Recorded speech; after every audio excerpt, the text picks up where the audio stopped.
اتفاق ہے کہ پچھلے ہی دنوں اگلے 4-5 دنوں پہلے سہیل بڑائی صاحب کے ساتھ ایک بڑی طویل نشست بھی ہوئی میری گھنٹوں پر مبنی, تو یہ اس سے بھی مجھے مزید کچھ وہ ان کا موقف اس بارے میں سننے کا موقع ملا جو انہوں نے اپنے کالم میں لکھا ہے. اب فیاض الحسن چوہان صاحب آئی پی پی کے ترجمان ہیں, پچھلے ہفتے پروگرام میں آئے, کہنے لگے آپ کو بریکنگ نیوز دے رہا ہوں, لکھ کر رکھ لیں, پی ٹی آئی کے وہی لوگ جیتیں گے جو کمٹ کر لیں گے کہ ہم جیتنے کے بعد پی ٹی آئی چھوڑ کے آئی پی پی میں شامل ہو جائیں گے. 4 دن بعد موقع ملا علیم خان صاحب کا انٹرویو کرنے کا. علیم خان صاحب صدر آئی پی پی نے یہ کہا کہ میں آپ کو کنفرم کر رہا ہوں کہ ہم پی ٹی آئی کے لوگوں سے رابطے میں ہیں اور کمٹمنٹ بھی لے چکے ہیں کہ ان میں سے کچھ لوگ اب جیتنے کے بعد ہماری پارٹی میں شامل ہو جائیں گے. ظاہر اخلاقی طور پر سے بہت سارے سوال اٹھیں گے, اخلاقی طور پر وہی موقف ٹھیک ہے جو عرفان صدیقی صاحب کا ہے, لیکن گیم پلان مجھے یہی سمجھ میں آتا ہے کہ بعد میں آئی پی پی کو یہ لوگ کسی پارٹی کا حصہ نہیں بنیں گے. پی ٹی آئی کے جیتنے والے لوگوں کی ایک خاص تعداد آئی پی پی میں شامل ہوگی یا کروائی جائے گی. اور تسی سمجھو نا وہ علیحدہ گل ہے, کسی بڑی پارٹی میں نہ سمجھو ایک علیحدہ گل ہے. مین اسٹریم آتے ہیں, آپ اس کے چیئرمین کا انٹرویو کر رہے ہیں, بڑی پارٹی میں شامل نہیں ہوگی, یا پریزیڈنٹ ہے یا چیئرمین ہے, ان کا انٹرویو کر رہے ہیں, لیکن آپ کو آج بھی ماننے کو تیار نہیں ہے کہ وہ پارٹی ہے.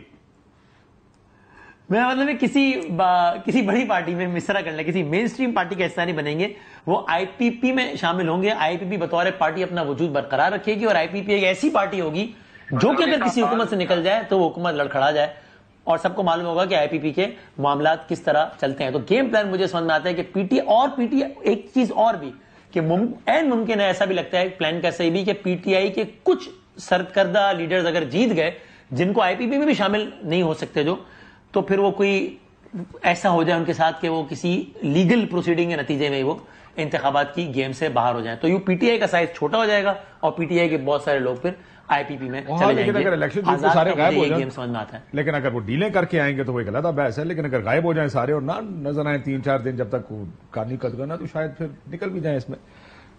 آپ کو لگتا ہے کہ ہاں, اور کاشف صاحب ایک چھوٹی سی بات, ناٹ ٹو فارگیٹ کہ یہ ابھی ہو چکا ہے کراچی میں میئر کا الیکشن, حافظ نعیم الرحمان صاحب بمقابلہ مرتضی وہاب صاحب, اتحاد ہو گیا پی ٹی آئی کا اور جماعت اسلامی کا اور پیپلز پارٹی کا نون وغیرہ سے.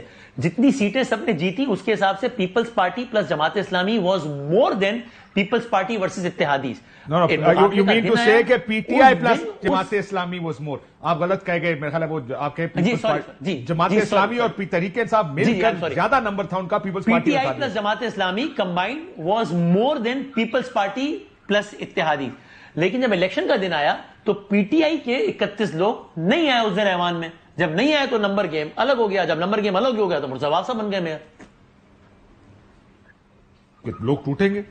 دیکھیں, ایک تو پہلی بات تو یہ ہے کہ جس طرح بدامی صاحب نے آئی پی پی کے حوالے سے کہا کہ وہ پارٹی میں شامل نہیں ہو رہے, دیکھیں ان کے بھی نظریاتی کارکن ہیں, اگر ان کی دل آزاری ہوئی ہے تو میں بدامی صاحب کی طرف سے ان سے معذرت کرتا ہوں. اون چودھری صاحب کے نظریے پہ یہ جماعت بنی ہے اور انہوں نے اس کو مطلب اتنا لائٹلی لے لیا. دوسری بات یہ ہے کہ دیکھیں لوگ کیوں ٹوٹیں گے, اب جو لوگ ہیں جو کھڑے ہوئے ہیں اب تک کھڑے ہوئے ہیں, اب یہ تاثر سارا کیوں قائم کیا جا رہا ہے؟ بنیادی طور پہ ووٹر کو کنفیوز کرنا ہے. ایک تو آپ نے بلے کا نشان لے لیا اس لیے کہ وہ جو پی ٹی آئی کے ممبرز ہیں اور وہ جو 14 بندے ہیں جو سپریم کورٹ گئے تھے ان کے حقوق کا تحفظ کرنا تھا, اور کروڑوں لوگوں کا ساتھ جو ہوا وہ ہمارے سامنے ہے. اب اگین اس ووٹر کو کنفیوز کرنے کے لیے مختلف قسم کے بیانیے دی جا رہے ہیں کہ جی یہ ووٹ کاؤنٹ نہیں کرے گا. یہ واڈا صاحب نے بھی کہا کہ جو ووٹ پڑے گا اس وقت تحریک انصاف کے کسی بھی کینڈیڈیٹ کو وہ ضائع ہوگا.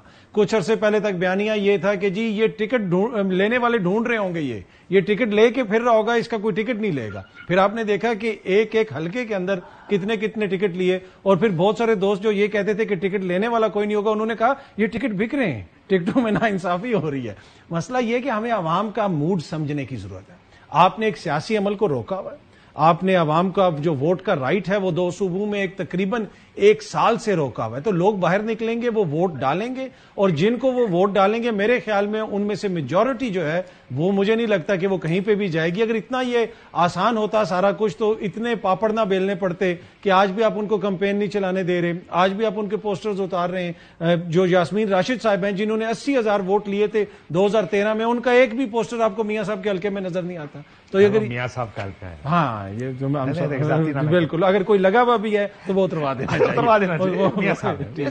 تو یہ ہے میاں صاحب اور مریم صاحب امتیازی سلوک جائز ہے. بالکل, میں اتنی دور سے آئے ہیں, اتنی فلائٹیں لے کر آئے, بیچارے بیمار بھی تھے. نہیں, میں اپنے الفاظ واپس لیتا ہوں اگر کسی کی دل آزاری ہوئی ہے تو. اچھا, اب یہی ایشو ہے کہ دیکھیں اگر اسی طریقے سے آپ نے کرنا ہے اور اسی طریقے سے لوگوں کو توڑنا ہے، ملک چلتے ہیں آئین کے تحت، دستور کے تحت، نظام کے تحت. اگر آپ نے یہ کہا ہے کہ جی آزاد آ جائیں گے تو آدھے ادھر چلے جائیں گے، آدھے ادھر چلے جائیں گے، جو عمران خان کے نظریے پہ جو ووٹ لے کے آئے گا وہ آپ کو قابل قبول ہے لیکن اس کی جماعت قابل قبول نہیں. تو یہ بہت سارے کوسچنز ہیں جو ہم سب کو اس کا جواب، ویسے بہت سی چیزوں کا جواب وقت خود دیا کرتا ہے. میں مانتا ہوں کہ پریشر بہت ہوگا ان کے اوپر اگر، جی بالکل، لیکن اب دیکھنا یہ کہ وہ کیا اسٹریٹجی بناتے ہیں اس سے نکلنے کی. بہت سے لوگ آپ نے دیکھا کہ جب پریشر بڑھ رہا تھا لوگ اٹھائے جا رہے تھے، انڈر گراؤنڈ ہو گئے. ہو سکتا ہے یہ بھی انڈر گراؤنڈ ہو جائے.